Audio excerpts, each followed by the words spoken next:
আসসালামু আলাইকুম প্রিয় দেশবাসী। আসলে আজকে অনেক কষ্ট বেদনা নিয়ে আজকে লাইভে আসা। অনেক দিন জাতীয়তাবাদী বিএনপির সাথে আমি জড়িত।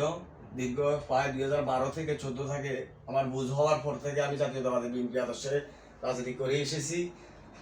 যাইতো ঝড় তুফান গেছে, অত্যাচার নির্যাতন অনেক কিছু সহ্য করেছি, তারপরে জাতীয়তাবাদী বিএনপির হাল ছাড়ি নাই আমি কখনো।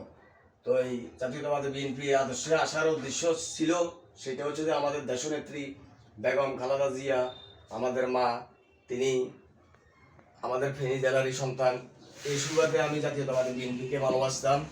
তো আজকে ওনাকে হারিয়ে, আমাদের মাকে হারিয়ে কতটা যে কষ্ট পাচ্ছি, কতটা যে বেদনা বুকে ধারণ করে রাখছি, সেটা আপনাদেরকে ভাষায় প্রকাশ করা যাবে না। তো ওনার আদর্শের কারণে আমি বিএনপির সাথে জড়িত ছিলাম 2012, 2014, 2017, 2018 থেকে। আমি এখনো পর্যন্ত কখনো আপোষ করি নাই আমার দলের সাথে।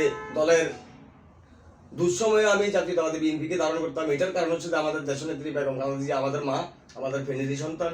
এই জন্য তাকে খুবই আমি শ্রদ্ধা করতাম আগে থেকে, আমার বুঝ হওয়ার পর থেকে।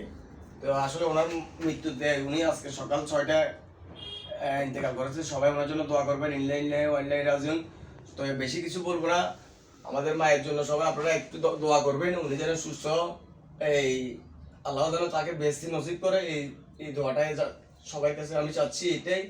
আর বিশেষ করে আরেকটা কথা বলতে চাই, সেটা হচ্ছে আমাদের তারেক রহমান স্যারকে আমরা মানসিক প্রেশার না দিয়ে তাকে যেন বাংলাদেশ রাষ্ট্র গঠন করার জন্য তাকে অনেক শক্তিশালী, অনেক মনোবল রেখে দলকে সংগঠিত করে দেশবাসীকে সেবা করার সুযোগ করে দিবেন। এবং উনি যেন কোনোভাবে নার্ভাস ফিল না করে, তার আমাদের ম্যাডাম খালেদা জিয়া আমাদের মা, ওনার মৃত্যুতে যেন তার কোনোভাবে টেনশন ফিল না করে। তো এই দৃষ্টি, এটা আমার সিনিয়র নেতৃবৃন্দ এবং বড় ভাইদেরকে এটাই উদ্দেশ্য করে বলবো। আর সবাই, বিশেষ করে আমাদের দেশনেত্রী বেগম খালেদা জিয়া আমাদের মা, ওনার জন্য দোয়া করবেন সবাই।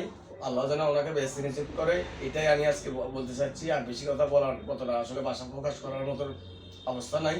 তো দোয়া করবেন। আসসালামু আলাইকুম, ধন্যবাদ সবাইকে।